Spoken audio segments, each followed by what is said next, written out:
In loving and trusting the Lord, we have to love Him with all our soul. All thy soul or your soul, or with all your life.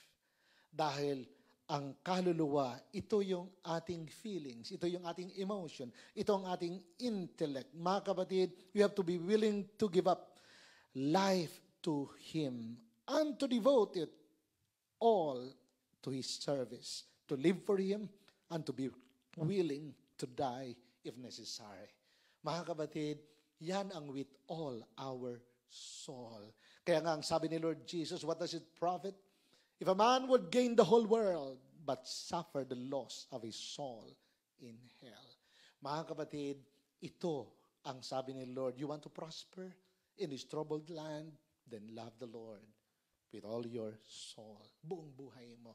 Itudo mo na. We cannot outgive God. Pag binigay natin kay Lord ang buong buhay natin, ang balik niyan, buhay na pagpapala at buhay na presensya niya. We cannot outgive the Lord. Kaya nga ang sabi ni Lord Jesus, ang sino mang pilit na kanyang buhay ay ingatan at hawakan ay mawawala nito.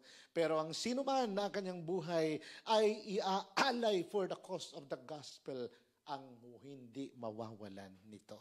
That's the kingdom principle. Pag willing tayo to give up and to give all to God, buong buhay, mapipreserve ang life natin. Bakit? Nasa kamay ni God eh. Pag nasa kamay ni God ang buhay natin, no one can touch us.